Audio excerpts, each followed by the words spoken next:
Hello everyone, my name is Chandan Singh and I am mentor of 1000 student. जैसा कि मैंने आपको बताया था कि ब्रह्मास्त्र बैच की शुरुआत हम करने वाले हैं, जिसमें हम कंप्लीट मैथ्स और साइंस के चैप्टर वाइज सेक्शन को कवर करेंगे फुल डिटेल के साथ। और ये बिल्कुल फ्री है, यानी कि आपको कोई भी पेड कोर्सेज लेने की ज़रूरत नहीं है। तो चलो शुरू करते हैं। जैसे कि हमने चैप्टर नंबर 2 की शुरुआत की थी पॉलिनोमियल, जिसमें इंट्रोडक्शन के पोर्शन को हमने कवर किया था। और आज हम देखेंगे एक्सरसाइज 2.1 और इसके सोल्यूशन को। ठीक है, तो अगर आपने थ्योरी वाला पोर्शन नहीं देखा है तो चैनल पे जाओ और प्लेलिस्ट में जाके थ्योरी वाले पोर्शन को देख लो, उसके बाद से आना इस चैप्टर को देखना। देखो, सबसे पहला ही क्वेश्चन आपके सामने है, मैं पढ़ देता हूँ पूरा। कह रहा है कि the graph of y is equal to p x are given in the figure below for some polynomials p x, find the number of zeros of p x in each cases. यहाँ पर graph है, इस graph के basis पे हमको बताना है कि टोटल नंबर ऑफ़ ज़ीरोज़ कितने होंगे। अब एक बात मैं फिर से रिवाइज़ करा देता हूँ कि नंबर ऑफ़ ज़ीरोज़ क्या होता था। नंबर ऑफ़ ज़ीरोज़ एक्स की वो वैल्यू होती थी जिसको उस पॉलिनोमियल के अंदर रखने पर पूरे पॉलिनोमियल की वैल्यू ज़ीरो आनी शुरू हो जाती थी। ये तो न्यूमेरिकल की वैल्यू थी। और हमने कहा था कि जब इस पॉलिनोमियल का ग्राफ हम लोग ड्रॉ करेंगे तो एक्स और वाई एक्सिस आएगा ना, ये एक्स एक्सिस ये वाई एक्सिस। तो जिस पॉइंट पर एक्स एक्सिस को कट करेगा वो पॉइंट बताता था उस एक्स की वैल्यू जो उस पॉलिनोमियल के लिए क्या कहलाती थी, ज़ीरो। यानी कि इस एक्स की वैल्यू के लिए इस पॉलिनोमियल की वैल्यू यहाँ पर कितना हो जाएगी, यहाँ पर हो जाएगी ज़ीरो। ठीक है, वही एक्स की वैल्यू हमारी क्या कहलाती थी, ज़ीरोज़ कहलाती थी। और हमने बताया था कि डिग्री कितनी होती है, जो पॉलिनोमियल में एक्स की मैक्सिमम पावर होती थी, एक्स की जो मैक्सिमम पावर होती थी वही उसकी डिग्री होती थी। और हमने ये भी बताया कि जितने नंबर ऑफ़ डिग्रीज होंगे उतने नंबर ऑफ़ ज़ीरोज़ भी आपको मिलेंगे। ये मैक्सिमम वैल्यू, कम से कम भी हो सकते थे। चलो उसी के बेसिस पे हम इसको स्टडी करते हैं। सबसे पहला इस ग्राफ को देखोगे तो ये एक्स एक्सिस है और ये वाई एक्सिस है। ठीक है, और हमारा जो पॉलिनोमियल का ग्राफ है वो कुछ ऐसे जा रहा है, यानी ये हमारा क्या है, पी एक्स। क्या ये एक्स एक्सिस को कट कर रहा है? नहीं कट कर रहा। तो एक्स एक्सिस को नहीं कट कर रहा है, यानी कि इट हैज़ नो ज़ीरोज़। ठीक है, इसके पास कोई ज़ीरोज़ नहीं है। ठीक है, कोई ज़ीरो ही नहीं है। क्यों? क्योंकि एक्स एक्सिस को कट ही नहीं कर रहा है, यानी एक्स की कोई वैल्यू मिलेगी ही नहीं। जब कोई एक्स की वैल्यू ही नहीं मिलेगी तो हमारे पास ज़ीरोज़ भी नहीं होगा। अब बात आती है लिखेंगे कैसे।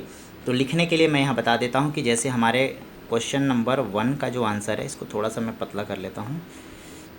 यहाँ लिखेंगे the number of zeros, the number of zeros is zero. कोई ज़ीरो नहीं है, यानी कि total number of zeros zero हैं। ठीक है, क्यों? As the graph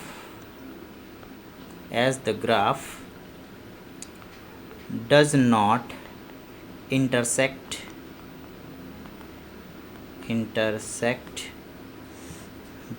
the x axis. क्यों? क्योंकि ये एक्स एक्सिस को कट ही नहीं कर रहा, और जब एक्स एक्सिस को कट ही नहीं कर रहा तो हमारे पास कोई भी ज़ीरोज़ नहीं होगा। ठीक है, अब चलते हैं दूसरे वाले पे। ये हमारा है दूसरा नंबर का क्वेश्चन, सेकंड। इसमें देखो ये एक्स एक्सिस है, ये वाई एक्सिस है, और हमारा ग्राफ कुछ ऐसे जा रहा है। ठीक है, और ये ग्राफ यहाँ जा रहा है तो देखोगे ये एक्स एक्सिस को सिर्फ और सिर्फ इस वाले पॉइंट पे कट कर रहा है, एक जगह कट कर रहा है। यानी यहाँ एक्स की कम से कम एक वैल्यू तो होगी ही। अब वो वैल्यू क्या होगी हमें ये नहीं पता करना है, हमें पता करना है कि एक्स की कितनी वैल्यू होंगी। तो यहाँ एक्स के एक वैल्यू को कट कर रहा है, इसलिए एक्स की एक वैल्यू होगी, यानी एक जीरो तो कम से कम होगा ही। एक जीरो, पॉलिनोमियल का एक जीरो आपको मिलेगा ही मिलेगा।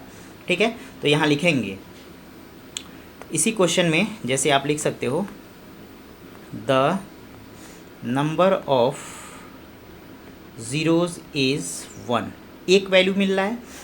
as the graph intersect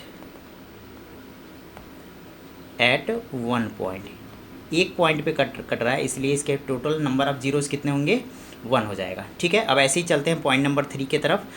ये तीसरा कह रहा है कि ये ग्राफ देखो एक्स एक्सिस वाई एक्सिस का, और बताओ कि कितने ज़ीरोज़ होंगे। तो देखो ये ग्राफ ऐसे जा रहा है, ठीक है, और ऐसे जाके फिर ऐसे जा रहा है। तो यहाँ देखोगे एक कट यहाँ मारा है, एक कट यहाँ, एक कट यहाँ, यानी टोटल 3 कट हुए हैं। यानी एक्स के ऐसे 3 वैल्यू मिलेंगे, 3 अलग अलग वैल्यू मिलेंगे।